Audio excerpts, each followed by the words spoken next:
ॐ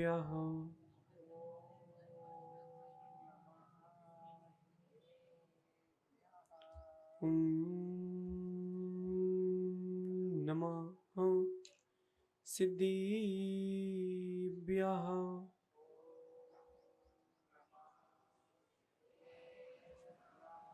ॐ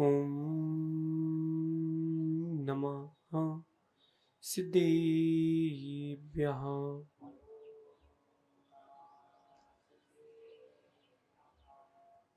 प्रणिपत्ये वर्धमानं प्रश्नोत्तररत्नमालिकां वक्षे नागनरामरवन्द्यं देवं देवाधिपं वीरं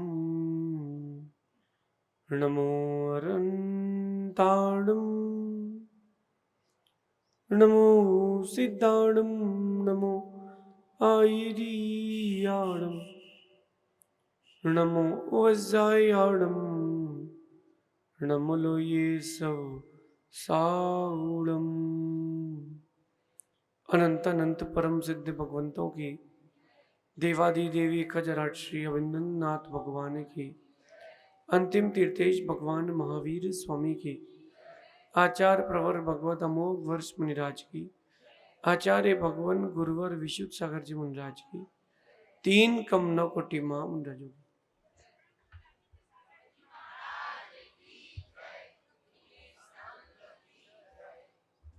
भव्य बंधु, अंतिम तीर्थेश भगवान महावीर स्वामी के इस पावन और पुनीत शासन में हम सभी विराजते हैं। तीर्थंकर जिनेन्द्र की पीयूष देश नई मनुष्यों, हम सभी जीवों के कल्याण का साधन है। भगवान अमोघ वर्ष मुनिराज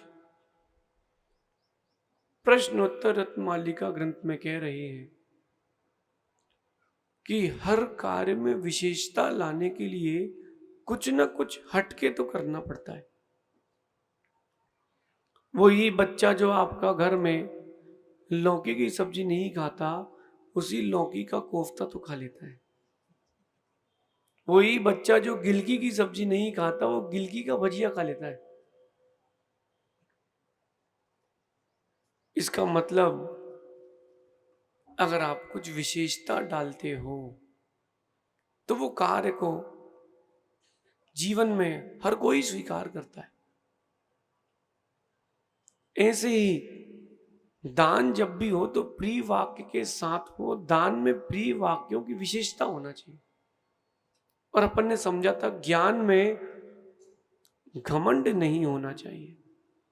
आज कह रहे हैं जो शौर्य है, वीर रस है, आपके अंदर वीर है, उसकी विशेषता किस में आती है?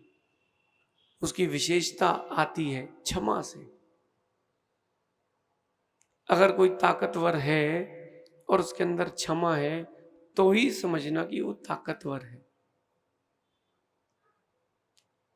केवल शारीरिक रूप से मजबूत हो जाना ये कोई बड़ी बात नहीं है, मानसिक रूप से मजबूत होना चाहिए। जो आपका शारीरिक बल है वो शौर्य है। जो आपके अंदर निडरता है, किसी भी कार्य को ठान लेने की शक्ति, वो शौर्य है। लेकिन उसकी कीमत केवल इतने से ही नहीं है, उसकी कीमत क्षमा से है। हीरा देखा आप लोगों ने कभी? हीरा है किसी के पास? कोई पहना क्या? पहना है? नहीं पहना। इतनी बड़ी सभा में कोई हीरा नहीं पहना, हो ही नहीं सकता। हाँ, एक जन वहां से अंगुली उठा रहे, और भी लोग पहने होंगे। जब कभी आपने हीरे को तराशते हुए देखा क्या? कभी आपने हीरे को तराशते हुए देखा? अथवा कभी आपने हीरे का टुकड़ा देखा जो तराशा नहीं गया हो? पीयूष, सामान्य पत्थर जैसा रहता है। जैसे सामान्य पत्थर का टुकड़ा होता है वैसे ही रहता है हीरे का टुकड़ा। लेकिन जौहरी को कीमत होती है हीरे की। उसको पता होता है कि अभी भले ही तराशा नहीं किया लेकिन हीरा है। और जब उस हीरे को तराशा जाता है तब उसकी कीमत बढ़ जाती है। जब तक तराशा नहीं जाता उसकी कीमत नहीं बढ़ती है। हीरे को तराशना सीखे तब हीरे की कीमत बढ़ती है। अपनी आत्मा को तराशना सीखें तब जाके आपकी आत्मा की कीमत बढ़ती है। और वो है क्षमा गुण। क्षमा गुण है तो ही सब कुछ है। लेकिन एक बात ध्यान रखना, अपने जीवन में कभी क्रोध मत करना। क्षमा अवश्य करना, लेकिन शिक्षा देकर के क्षमा करना। अगर आपने सामान्य रूप से क्षमा कर दिया, वो गलती फिर करेगा, वो गलती फिर करेगा। पद्म पुराण जी का प्रसंग है कि रावण ने युद्ध किया वरुण के साथ, और वरुण के साथ युद्ध किया और पवनंजय की मदद से उसने जीत लिया। लेकिन सामान्य सी बातचीत करके छोड़ दिया था, फिर दोबारा वो युद्ध करने के लिए उद्यत हुआ था। अब की बार उसने उसको बंदी बनाया, पहले शिक्षा दी फिर क्षमा किया। ये जो बच्चे, छोटे बच्चे रहते हैं, कुछ ना कुछ गलतियां करते रहते हैं, उनको क्षमा अवश्य करना, लेकिन ध्यान रखना शिक्षा के साथ। अगर आपने शिक्षा के विहीन क्षमा दी है, कल के दिन वो फिर से वही गलती करते मिलेगा। कल के दिन वही गलती करते मिलेगा। इसलिए क्षमा के साथ, शिक्षा के साथ शौर्य शोभा देता है। पीयूष, अगर कोई व्यक्ति कोई गलती कर दे और वो क्षमा मांग रहा हो तो उसको क्षमा करना सीखना चाहिए व्यक्ति को। उसने अपनी गलती स्वीकार ली तो क्षमा कर दो। हाँ, दोबारा वो गलती ना करे ऐसी शिक्षा अवश्य देना। क्योंकि जीवन में आपके गुणों को नीचे गिराने वाला कोई है तो उसका नाम क्रोध है। मंदिर में हैं आप और वहीं अगर आपने क्रोध कर लिया तो जो गुणों का आलय था, जो गुणों की वृद्धि का स्थान था, वहां आपने कसाय कर ली। आजकल कोमल जी, पंची जी, आजकल बड़ी विपरीत प्रकार की एक पद्धति प्रारंभ हो गई है। मंदिरों में भी सबसे पहली विपरीत पद्धति है टोका टाकी, कि ये मत करो, वो मत करो, ऐसा करो, ऐसा नहीं करो। और उनसे पूछो कि ऐसा कहीं पढ़ा आपने? बोले सुना है। जैसे एक सामान्य सी बात है कि शांति धारा के बाद अभिषेक, शांति धारा के बाद अभिषेक। अब कई लोग कहते हैं भैया शांति धारा हो गई, अर्घ चढ़ गया, अब आप अभिषेक नहीं कर सकते। अरे भैया, पुण्य की क्रिया है, जब करोगे तब पुण्य मिलेगा। और शांति धारा के बाद अभिषेक करने में कोई पाप नहीं है। हिंसा है, 5 पाप में से कौन सा पाप है? शांति धारा के बाद अभिषेक करने में 5 पापों में से कोई पाप है? अरे वो तो पुण्य की क्रिया है, जितनी करोगे उतनी आपको पुण्य का संचय हो। तो ये जो विपरीत मानसिकता बन जाती है, ये क्रोध को उत्पन्न करती है। अथवा क्रोध कब उत्पन्न होता है? जब अपने मान कसाय को धक्का लगता है कि मैंने कहा था वो हुआ नहीं, मैंने कहा और वो हुआ नहीं, तो व्यक्ति को क्रोध आता है। नहीं भी, ये क्रोध आपके जीवन का सबसे बड़ा शत्रु है। इसी क्रोध के कारण भावी काल में वैर उत्पन्न होता है, इसी क्रोध के कारण। जब रामायण का युद्ध हुआ, राम लक्ष्मण ने रावण के साथ युद्ध किया, तब सबसे पहले युद्ध में नल नील के द्वारा हस्त्र और प्रहस्त्र का वध हुआ। सबसे पहले तो राजा श्रेणिक पूछते हैं गौतम स्वामी से कि भगवान, इन दोनों के द्वारा ही इन दोनों का वध क्यों हुआ है? नल नील के द्वारा ही हस्त प्रहस्त का वध क्यों हुआ? गौतम स्वामी ने जो बात कही थी वो अपने हृदय में उतार लेना। गंभीर बात कही थी। वर्तमान में जो आप करते हो, भविष्य के फल की चिंता नहीं करते हो तो दुखी होना पड़ेगा, भविष्य में बहुत बड़ा दुख मिलेगा। वर्तमान में जो कुछ भी करो भविष्य के बारे में सोच के करो। क्रोध बड़ी खराब चीज है भैया, और अगर तीव्रता में आ गई तो चारित्र मोहनी का उदय करके जाएगी। कसायोदया तीव्र परिणाम चारित्र मोहस्य। गौतम स्वामी कहते हैं कि तृतीय काल के प्रारंभ में भरत चक्रवर्ती के राज्य के समय ये जो नल नील के जीव थे ये ब्राह्मण के पर्याय में थे, और हस्त प्रहस्त के जो जीव थे वो शूद्र की पर्याय में। और जो ये हस्त प्रहस्त के जीव थे कसाई थे, तीव्र क्रोध कसाय रखते थे। और जो ब्राह्मण के जीव थे बेचारे शांति से जीवन जीते थे, लेकिन दुखी थे, उनकी पत्नियां बहुत खराब थी। ऐसा लिखा है पद्म पुराण में, पढ़ना। और पत्नियां लड़ती थी, बेचारे दुखी रहते थे। और परस्पर में पड़ोस में कुछ विवाद हुआ तो हस्त प्रहस्त के जीव ने उस समय उन दोनों को मार दिया था। उस समय का क्रोध कसाय का बंध, तृतीय काल का बंध, तृतीय काल के अंत का बंध चतुर्थ काल के मध्य में उदय में आया। कितने समय बाद, क्योंकि वो संस्कार आ जाते हैं ना, संस्कार आ जाते हैं। आप देखो कि मिक्सी चलाई होगी आप लोगों ने, मिक्सी तो कई माताएं बहुत समझदार रहती है, जल्दी जल्दी काम करती है एकदम। उनको लगता है कि 5 मिनट में सब कर लेंगे। तो उन्होंने पहले उस मिक्सी में हल्दी पीसी और साफ नहीं किया, मिर्ची पीस ली, साफ नहीं किया, सौंफ पीस ली। अब उन्होंने महाराज को दी आखिरी में सौंफ। और वो जो आखिरी में सौंफ दी थी उसका फायदा ये रहा कि महाराज जी ने डबल पानी लिया। मिर्ची लग रही थी ना, वो जो सौंफ थी उसमें मिर्ची का और हल्दी का स्वाद क्यों आया? कोई बताएगा? अध्यक्ष जी आप ही बता दो, शांतिलाल जी आप बता दो। उस सौंफ में मिर्ची और हल्दी का स्वाद क्यों आया, और उस मिर्ची में हल्दी का स्वाद क्यों आया, और हल्दी में किसी का स्वाद नहीं आया?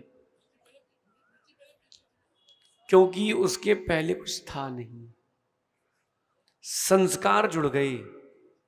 मिर्ची में हल्दी के और सौंफ में हल्दी मिर्ची दोनों के। गांधी जी आपने तो बहुत पंचकर्म कराए हैं। जब अभी चेहरा चमक रहा है तो उस समय कैसा होता? विचार करना। वो जो संस्कार आ जाते हैं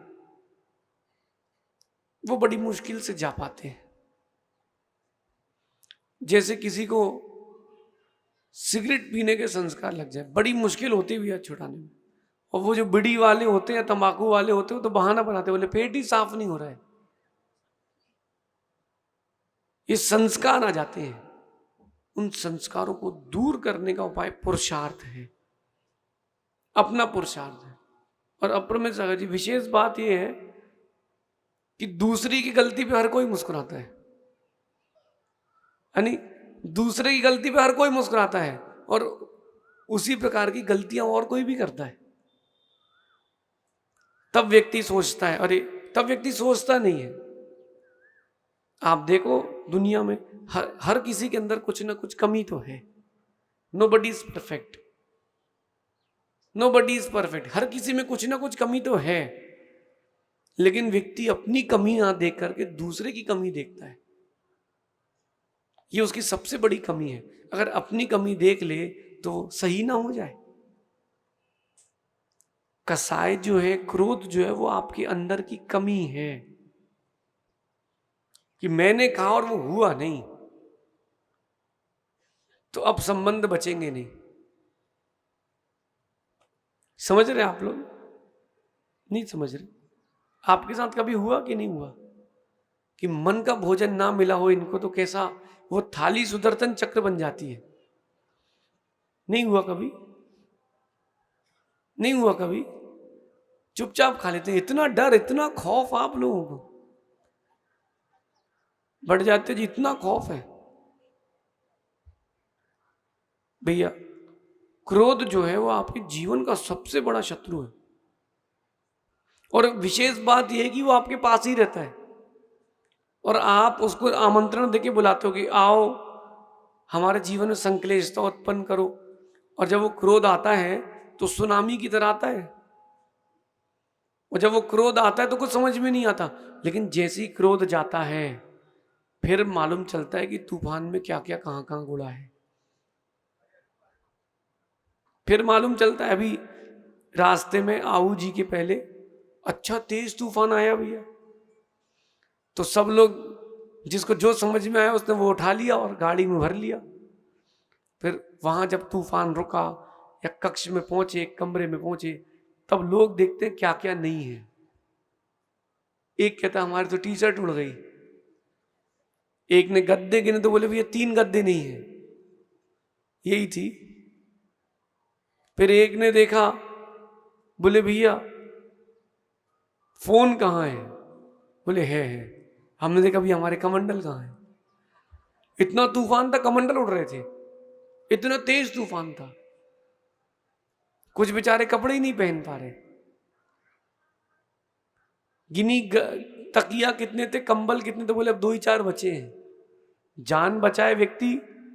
एक तो बोले हमारा चश्मा उड़ गया, सुबह देखा मिल रहा कि अब तूफान में चश्मा, वहां तो गद्दे ही 2 किलोमीटर दूर मिले। विचार करना, जैसे तूफान आया और आप खेत में थे, तूफान रुकने के बाद मालूम चलता है कि क्या क्या हानि हुई है। ऐसे ही क्रोध एक तूफान है, जब वो शांत होता है तब मालूम चलता है कि कितनी हानि हो चुकी है। इसलिए क्रोध की जीवन में सबसे पहले विदा करें। अपने जीवन में क्रोध की सबसे पहले विदा करें। आपकी इच्छा के प्रतिकूल काम हो तो भी शांत रहना सीखें। व्यक्ति को समझाएं, ना समझे तो आप समझ जाएं। वो नहीं समझ रहा तो क्या करेंगे, आप ही समझ जाए। कुबेर महाराज सुन रहे क्या? कुबेर महाराज आप नहीं हो, आप ही हो। बोली तो आपने लगाई है। अच्छा, कुबेर के परिवार से तो हो।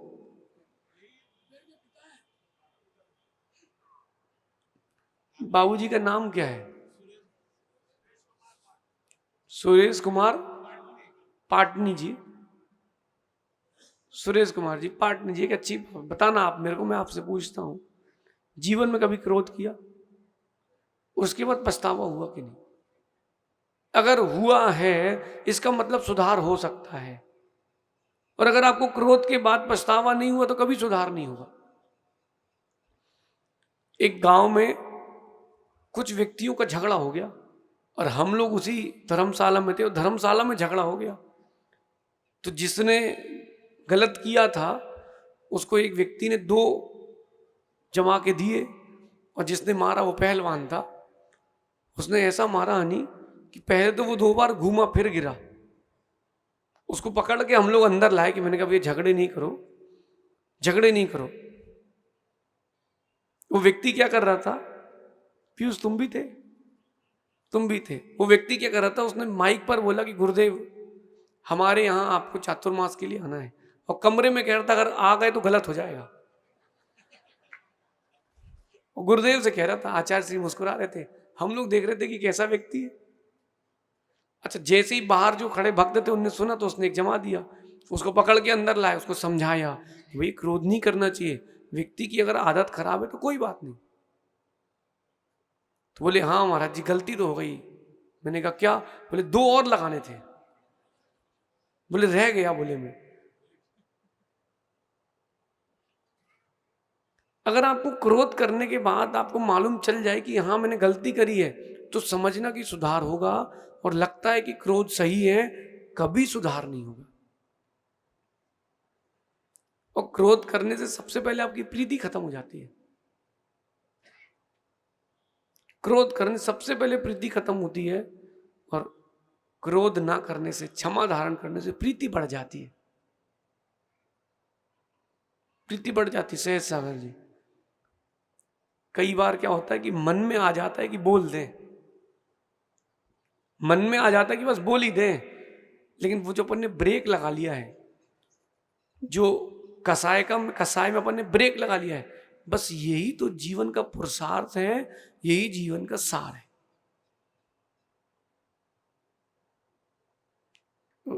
10 लक्षण में हमने एक पंक्ति कही थी इंदौर में, क्रोधम क्रोधम क्रोधम जी, नष्टम नष्टम नष्टम जी। बोलना जरा, एक साथ बोलना, क्रोधम क्रोधम क्रोधम जी, नष्टम नष्टम नष्टम जी।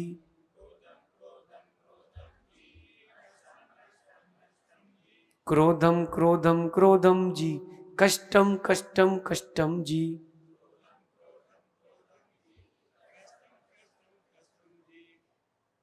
इतनी धीरे बोलते हो क्रोध के समय आप लोग?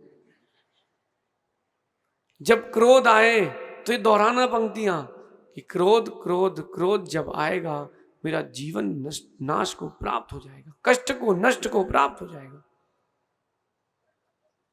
वो जो क्रोधी लोग होते ना, उनके साथ तो रहने में आनंद आता ही नहीं है। आप लोगों को अनुभव तो होगा, क्योंकि जब कुंडली मिलती तो पूरे गुण नहीं मिलते, और कुंडली मिल भी जाए तो बीच में ग्रह बदलते रहते हैं, नहीं बदलते आप परमेश्वर जी। अगर कोई सही बात पे अगर आप किसी को समझाओ तो वो जो क्रोधी होगा बोलेगा माता आ गई इसको, और ज्ञानी बोलेगा देखो इनको पागल हो गया ये। अरे भाई, तुझको सही समझाया, तेरे को लग रहा माता आ गई है, बोले बिंतर आ गए इनको। अरे भैया, अपने जीवन से सबसे पहले अपने सबसे बड़े शत्रु यानी क्रोध को दूर करो। आप सत्य मानना, जब आप क्रोध करते हो तब आपके परिवार में किसी को पसंद नहीं आता कि आप अच्छे व्यक्ति हो। कोई नहीं कहेगा कि आप अच्छे हो। कहेगा कोई? जब मां पति क्रोध कर दे तब कैसा लगता है? सही बात पर नहीं, बुरा लगता कि अच्छा लगता है? अच्छा लगता है, आदत हो गई है। ध्यान रखना, अगर आप अब चाहते हो कि वर्तमान में जितने आपके मित्र हैं वो सब आपके शत्रु बन जाएं और भविष्य में भी वो आपके साथ बैर विरोध बांध के रखें, खूब क्रोध करना। क्षमा तो भूल ही जाओ क्या होता है। 10 लक्षण में पूजा करते हैं आप लोग, तो क्या 10 लक्षण की पूजा में क्या पढ़ते हो? क्रोध के लिए क्षमा भाव का क्या अर्थ चढ़ाते हो? क्षमा धर्म का याद है किसी को? नहीं याद? उत्तम क्षमा शत्रु ना कोई। अगर क्षमा है तो ना अंतरंग में कोई शत्रु बचेगा, ना बहिरंग में कोई शत्रु बचेगा। उत्तम क्षमा गहो रे भाई, ई भव जस। जो शांत रहता है ना, क्षमा से जीता है ना, उसका यश फैलता है, क्योंकि उसके पास पुण्य की वृद्धि होती है। क्रोध एक ऐसी वस्तु है जो आपके पुण्य में आग लगाता है। एक व्यक्ति को बहुत ठंडी लग रही थी, भैया ध्यान से सुनना। एक व्यक्ति को बहुत ठंडी लग रही थी, तो उसने क्या किया, 500 के नोट, 2000 के नोट, अपने घर की रजिस्ट्री निकाली, तसले में रखी, आग लगाया और आग सेक रहा था। सही कर रहा था, सही कर रहा था। अरे उस नोट से एक लकड़ी खरीद लाता और जला के सेक लेता। सही किया उसने। अच्छा, एक व्यक्ति को बर्तन धोने के लिए राख चाहिए थी, तो उसने अपनी पत्नी का 9 लखा हार लिया और उसको जलाया, उसकी राख बनाई, पन्ना की, मूंगा की, माणिक की, और फिर उससे बर्तन धोए। सही किया उसने? नहीं किया उसने। आप लोग ऐसा तो नहीं करते? आप लोग ऐसा तो नहीं करते? करते हो। पाटनी जी, आप लोग ऐसा नहीं करते? करते हो। जब क्रोध आता है तो ऐसे ही करते हो। एक व्यक्ति को बहुत क्रोध आया, बहुत क्रोध आया, तो उसने एक हथौड़ी उठाई और जितने घर के इलेक्ट्रॉनिक आइटम थे सब फोड़े, फ्रिज गिराया, टीवी फोड़ी और वो लैपटॉप फोड़ा। जब उसका क्रोध शांत हुआ फिर उसने बिल बनाया, 3.5 लाख का बिल बना है। ये 10 मिनट के क्रोध का 3.5 लाख का बिल है। केवल बिल अकेला नहीं है, जो प्रीति खत्म हो गई है वो कहां से लाओगे? वो जो प्रीति खत्म हो गई वो कहां से लाओगे? साल में 3 बार 10 धर्मों की व्याख्या आगम में मिलती है। चैत्र के महीने में भी आता है 10 लक्षण पर, भादों के महीने में भी आता है 10 लक्षण पर, उसके बाद भी आता है। क्यों आता है? जो अपन ने मन मुटाव कर लिया है उसको शांत कर ले। अब लेकिन थोड़ा पैटर्न चेंज हो गया, सब मॉडर्न आधुनिक हो गए। तो एक ने बना लिया तस्य मिच्छामि दुक्कड़म। एक तो वो कट कॉपी वाले तो देखते नहीं सही है कि गलत है, तो क्या लिखते हैं सुनो नहीं, तस्य मिच्छामि दुक्कड़म, कि मैं दुखों की इच्छा करता हूं। जबकि सूत्र है तस्य मिच्छा में दुक्कड़म, कि मेरे दुष्कर्म मिथ्या हो। और वो तस्य मिच्छा में दुक्कड़म आपने पोस्टर बनाया, नीचे से किसी ने कट किया, अपना नाम जोड़ा, उसने डाल दिया। लेकिन भेजते उसको ये जो मित्र होता है, जिसका नंबर ब्लॉक किया उसको भी नहीं भेजते। भेजा मंदिर में भी क्षमा, उत्तम क्षमा भी, उत्तम क्षमा। और जैसे ही पाटनी जी शांतिलाल जी दिख गए तो बड़ा क्षमा वाला है, उससे तो बोलना ही नहीं। नहीं भी, सबसे पहले उससे ही क्षमा मांगो जिससे बैर है।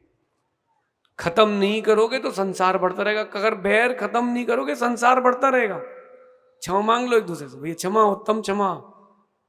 चिंटू बेटा, दाल फेंकने से कुछ नहीं होता है, क्षमा फेंकने से काम होता है। और सुनो, हमारे जैसे समझाने वाला मिले और तुम्हारे जैसे सुनने वाला मिले फिर भी ना सुधरे तो फिर क्या बात। ठंडे रहो, ठंडे ठंडे रहो, ठंडे। अगर ठंडे नहीं रहोगे तो डंडे मिलेंगे फिर नरकों के। ठंडे रहो। एक जगह भैया वॉल्केनो फूटा, वॉल्केनो समझते हैं आप क्या बोलते? ज्वालामुखी। तो ज्वालामुखी फूटा और उसमें से बहुत गरम गरम धातुएं बाहर निकली, जितने पेड़ थे सब जल गए। लेकिन जैसे ही समुद्र में वो लावा प्रवेश किया उसका, तो ठंडा हो गया भैया वो। क्यों? पानी शीतल था। पानी का गुण था उसकी तापमान को कम करने का। ऐसे ही अपने अंदर क्षमा का एक पानी नीर भर के रखो, जो आपके क्रोध के तापमान को कम करके रखे। गाड़ी में भी पानी भर के रखते हो, हमने सुना, आप लोग तो नहीं पता, नहीं भरते। क्यों पानी भरते? ताकि रेडिएटर है ठंडा रहे। भैया ज्यादा देर तक गाड़ी गर्म रहे तो बंद हो जाती है हीट होने से। ज्यादा दिन तक परिणाम गर्म रहे, पर्याय खत्म हो जाती है हीट होने से, कसाय होने से। ठंडे रहना से। पीयूष, कोई काम आपके मन का नहीं हो रहा है, कोई बात नहीं, एक लिमिट तक समझाना, फिर पीछे हट जाना। लेकिन फिर वो काम करना नहीं। व्यक्ति को मालूम चल जाना चाहिए गलती तेरी है। निखिल सुन रहे क्या बेटा? जीवन में अगर अपन ने अपनी खोट नहीं निकाली तो कौन निकालेगा? अगर आपने अपने जीवन की खोट अपने हाथ से नहीं निकाली तो कौन निकालेगा? इसलिए सबसे पहले जो क्रोध नाम की खोट है उसको बाहर कर दो, आधी समस्या जीवन की समाप्त हो जाएंगी। अब महाराज जी शांत कैसे करें क्रोध को? सतीश जी, रजावत जी, उस क्रोध को शांत कैसे करें? मन के उपयोग को बदलो। जब भी कोई आपसे बात कहे, जी बोलना प्रारंभ कर दो। क्या बोल दो? जी। कोई आपसे बोले शांतिलाल जी आता कुछ नहीं है, जी। बोले कुछ आता है आपको? बोला जी। उसको मैटर ही नहीं मिलेगा बोलने के लिए। आप प्रति उत्तर दोगे तो प्रति उत्तर मिलेगा, आप दो ही मत ना, भाई पंचकर्णक होगा। कई लोग कहेंगे आपसे भैया कुर्सी है कम है, बोलना जी। कोई बोलेगा आपकी व्यवस्था खराब है, बोलना जी। कोई बोलेगा भैया भोजनशाला में रसमलाई खत्म हो गई, अब भाई 2 बजे आओगे तो कहाँ मिलेगी, तो बोल देना जी। जी बोल के जियोगे तो बड़ा सुखी सुकून में रहोगे, ना क्रोध आएगी ना कुछ। और सबसे अच्छा उपाय है जी बोलो और ओम इग्नुराय नमः बोलो हनी। ओम, जब मन में क्रोध आए अंदर से जाप चालू करना, ओम इग्नुराय नमः। सतीश भैया 1.25 करोड़ जप हो गई ना ओम री नमः। अब ओम इग्नुराय नमः की चालू कर लो, सुकून रहेगा जीवन में। पत्नी कुछ बोले जी, आपको उत्तर देना ही नहीं है ना, जी बोलो, बात खत्म। देखो आपको हम प्रैक्टिकल दिखाते हैं, हनी तुम बढ़ जाते से बोलना, बाल कम हो गए आपके, बोलो जी। बाल सफेद हो गए आपके, बूढ़े से होते जा रहे हो जी। अब इसको क्या मिलेगा मैटर, जी बोलने में सब समाप्त। और खासकर पत्नी कुछ बोले जी, और आपने कुछ उत्तर दिया तो गए। पाटनी जी, एक बालक मेरे पास आया, वो भी पाटनी था, और 2 साल पुरानी घटना है। उसने बड़ी अच्छी बात बोली मुझसे, छिंदवाड़ा का था, बहुत अच्छी बात बोली उसने। बोले महाराज जी कुछ भी कर लो पत्नी कभी संतुष्ट नहीं होती। मैंने बोला कैसे? बोले एक बार मेरी पत्नी ने बहुत सुंदर कपड़े पहन के आई वो, और वो कहीं जाना था हम लोगों को, तो उसने पूछा कैसे लग रहे हैं, तो उसने कहा बहुत अच्छी लग रही हो। तो पत्नी कहती है आजकल कुछ आप बताते ही नहीं हो। नहीं, वो कह रहा बहुत अच्छा लग रहा है। बोले नहीं आप बताते ही नहीं हो। तो उसने सोचा अगली बार बोल देंगे कि बदल लो, तो उसने पत्नी से कहा। जब पत्नी अगले 2-4 दिन बाद फिर कहीं घूमने आया था, उसने पूछा ये कैसे लग रहे हैं कपड़े, तो वो कहता है कि आज तुम दूसरे कलर का पहन लो ना। बोले आपको मेरे ऊपर कुछ अच्छा लगता ही नहीं है। ये बड़ी समस्या है, इसलिए जी बोलो तो सुकून से जियोगे। जी, आपको लगता है ज्यादा लोड बढ़ रहा है जी, और लोड बढ़ रहा है ओम इग्नोराय नमः। लोग कहते ना इस कान से सुनो, अरे सुनने की जरूरत ही नहीं है, क्यों सुने? जो चीज अपने जीवन में क्रोध आदि उत्पन्न करे उसको सुनने की जरूरत ही नहीं है। लेकिन जो वचन हमारे जीवन में सुख की वृद्धि करें उनको छोड़ने की जरूरत नहीं है, उनको ग्रहण करना चाहिए। नहीं तो कल से आप बोलो महाराज जी आपके प्रवचन भी हम लोग ओम इग्नुराय नमः बोले, क्या करना? नहीं नहीं भैया, जहां जरूरी है वहीं दवाई लगाना। भैया क्या नाम आपका? अशोक जी, अशोक जी, चयन, अशोक जी, माना कि इस हाथ में घाव है और दवाई इस हाथ में लगाओगे तो क्या होगा? क्या होगा क्या तो बताओ। ये घाव नासूर हो जाएगा और यहां गलने लग जाएगा। इसलिए जहां दवाई लगाना वहीं लगाना, तो जो जहां लगाना वहीं लगाना। नहीं तो आचार्य श्री कहते हैं जो है, तो एक व्यक्ति मटके की दुकान में गया गर्मी में, 8 मटके रखे थे एक ऊपर एक, उसने नीचे वाला फोड़ दिया, 8 और फूट गए। वो कहता जो है, तो दुकानदार ने डंडा निकाला उसका सिर फोड़ दिया। वो कहता जो है सो है। अरे ऐसा नहीं करना भैया, जो सूत्र जहां लगाने का वहीं लगाना। जब भी आपको लगता है सुकून की जिंदगी जीना हो तो जी बोल के जीना प्रारंभ करो, कभी झगड़ा होगा ही नहीं, कभी झगड़ा होगा ही नहीं। ना मानो तो आज से प्रारंभ कर दो आप, तब जाके आजाद आजाद पंछी बन पाओगे, नहीं तो फिर कोमल पंछी बने रहोगे। ओ सुरेश जी सुन रहे क्या? जी, जी बोलोगे तो सुकून में रहोगे। हाँ, लेकिन करते भी जाना तो गड़बड़ हो जाएगा। तो भैया जी ने बोला कि भैया ये ऐसा काम करने वाले जी हुआ कुछ नहीं, तो फिर गड़बड़ हो जाएगा, पंचकर्म कैसे होगा। जब कभी अपने जीवन में किसी काम का अनुभव ना हो तो अनुभवी व्यक्ति की सलाह ले लेना चाहिए, जिसको अनुभव हो, तो आपको अनुभव भी आएगा और सफलता भी मिलेगी। क्रोध जो है वो जीवन का ऐसा अनुभव है जो आपको हर समय चुभता है। एक कोई दिन याद करो जब आपने क्रोध किया हो और ऐसे मित्र से क्रोध किया हो चला गया हो, आज तक लौटा नहीं हो। या कभी गुस्से में आपने किसी चीज के लिए फेंक दिया हो, मना कर दिया हो, तोड़ दिया हो, आज तक मिली ना हो। याद करो, नहीं है याद, कभी नहीं आया क्रोध। इतने सीधे नहीं हो आप लोग।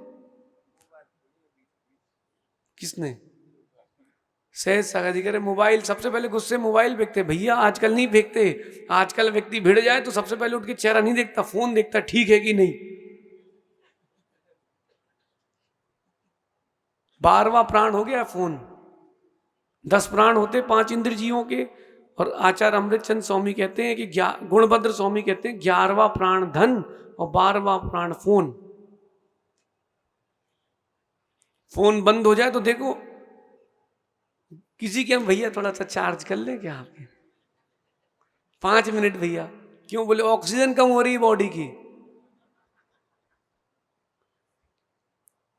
अरे क्रोध से बहुत बड़ी हानि है, लेकिन अगर क्षमा धारण करते हो बहुत लाभ है।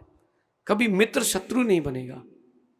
अब और अगर अगर क्षमा भाव धारण करोगे तो शत्रु भी मित्र बन जाएगा। देखो राम की क्षमा, राम की उदारता, राम का नीतज्ञपना। जैसे ही विभीषण आए राम के डेरे में, राम कहते हैं आइए लंकेश, आइए लंकेश आपका स्वागत है। तो विभीषण देखता है पीछे से भैया भी आ गए हैं क्या। बोले नहीं नहीं आइए आइए, और खिसक जाते हैं अपनी जगह से, बगल में बैठाते हैं। इतना कहने से आधी लंका तो जीत ली।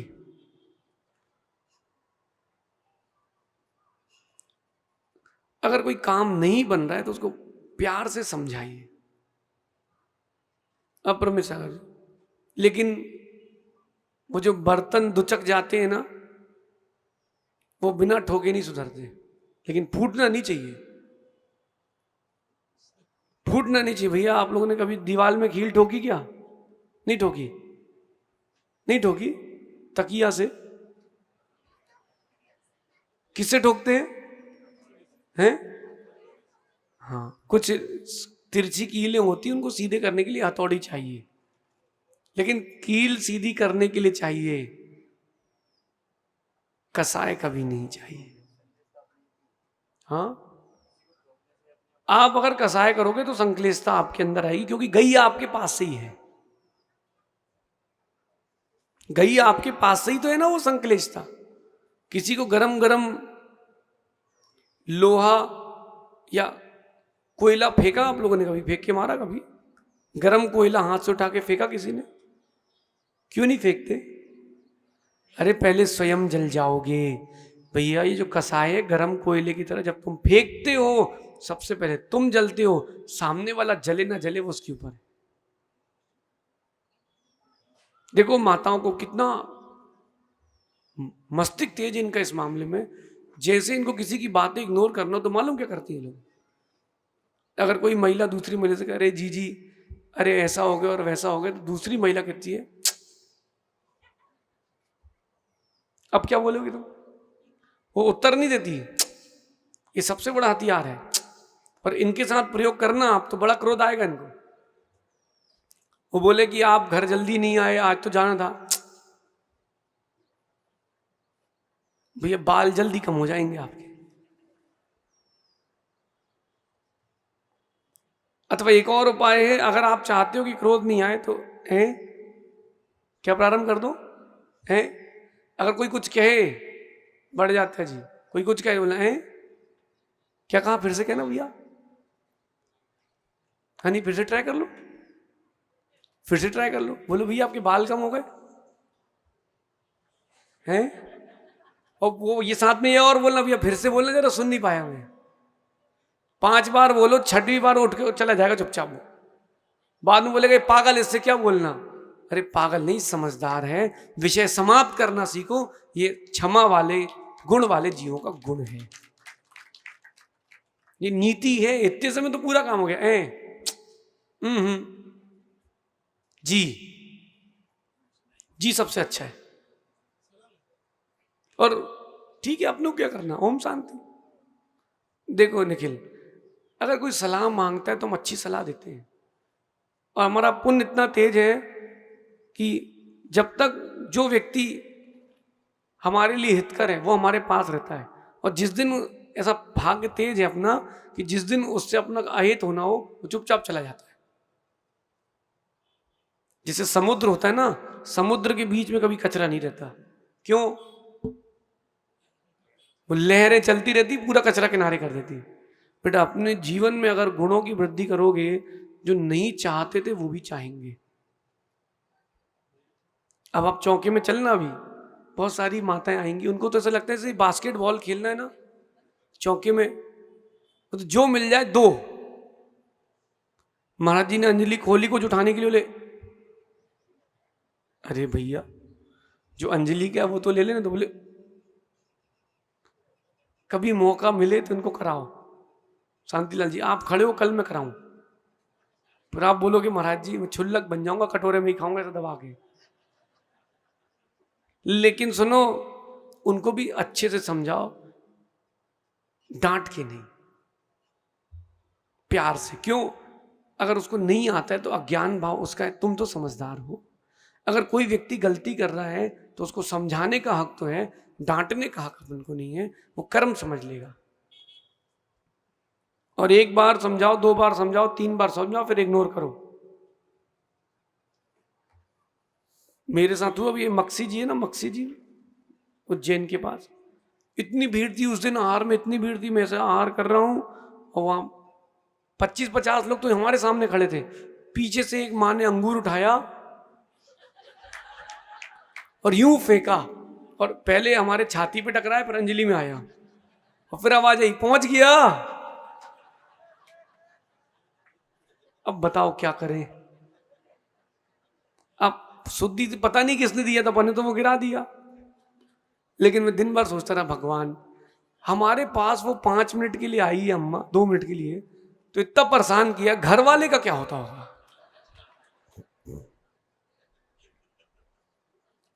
अब भाई उसको अंगूर से ढूंढ के फेंक के थोड़ा ना मारेंगे, अपन ने धीरे से गिरा दिया, भैया ठीक है भैया। वो तो भाग्य तेज था कि यहाँ के बाल चिपक के नहीं आए, तो वो अंतराय और हो जाता। अब ऐसी परिस्थिति आएगी पीयूष, तो क्या करोगे तुम। शांत रहना सीखो तो कीमत बढ़ेगी। पानी की कीमत भी तब बढ़ती है वो शांत रहता है, वो भी उफान में हो तो कोई पसंद नहीं करता। शांत रहे, शीतलता के साथ बहे तो कीमत बढ़ती है। एक बहुत सुंदर सूत्र आगम में दिया है कि क्षमया क्षीयते कर्म, क्षमा करने से कर्मों का क्षय होता है, और क्रोध करने से अप्रीति बढ़ती है। तो क्यों ना अपन क्रोध को विदा करें।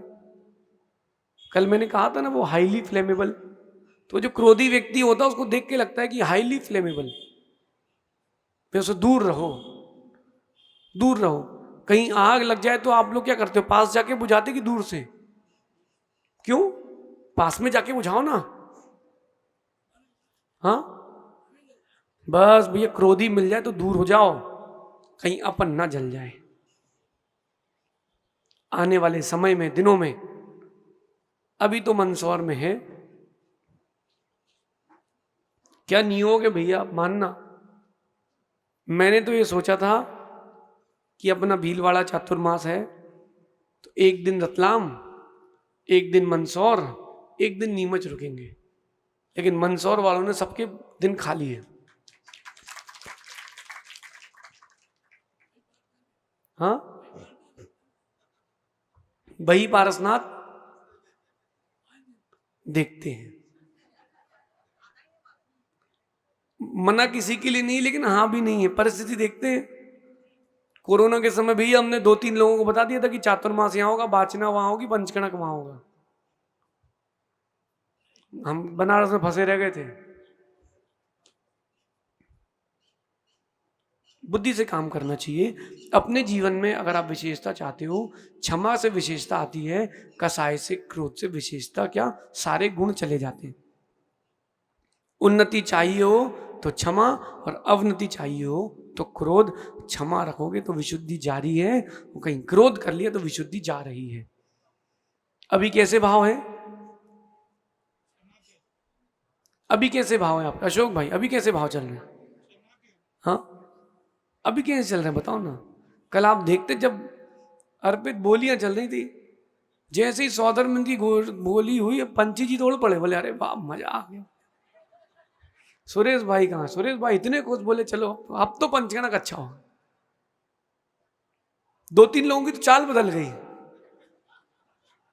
मैंने कहा भाई क्या हो रहा है?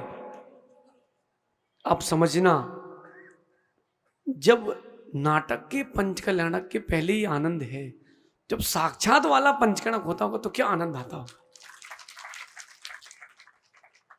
हम तो यही अनुभूति करते हैं कि चलो कोई भगवान रख रहा है, कोई भगवान को जन्म का दृश्य दिखा रहा है, अपना सौभाग्य कि अपन भगवान बना रहे।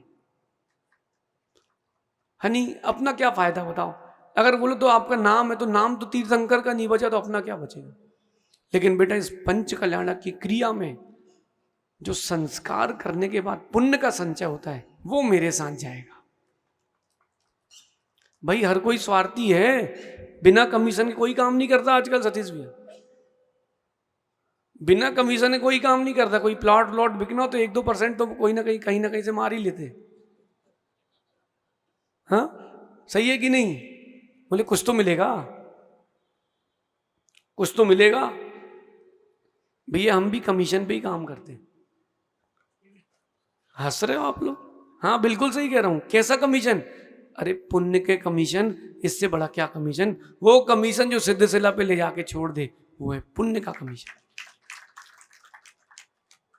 समझ गए? पुण्य मनाओ। शुभम, किसी शादी में कैमरा लगाए होते तो क्या देख रहे होते? हाँ, कहीं चमकाते हो, कहीं की फोटो लेते हो, कहीं से नंबर लेते हो। समझ रहे हो? और बेटा यहां पर गुरु के वचन सुनने मिल रहे, पुण्य का योग है। अपनी विशुद्धि जारी रखें, विशुद्धि जाने ना दे, शेष अपन आगे विचार करेंगे। अब तो मंदसौर में है तो सभी जिनालयों के दर्शन जितने जिनालयों करते हो कर लेंगे, फिर अपन पंच कल्याणक प्रतिष्ठा महामहोत्सव का आनंद लेंगे। ये मत सोचना गर्मी है, नरकों से तो कम ही है।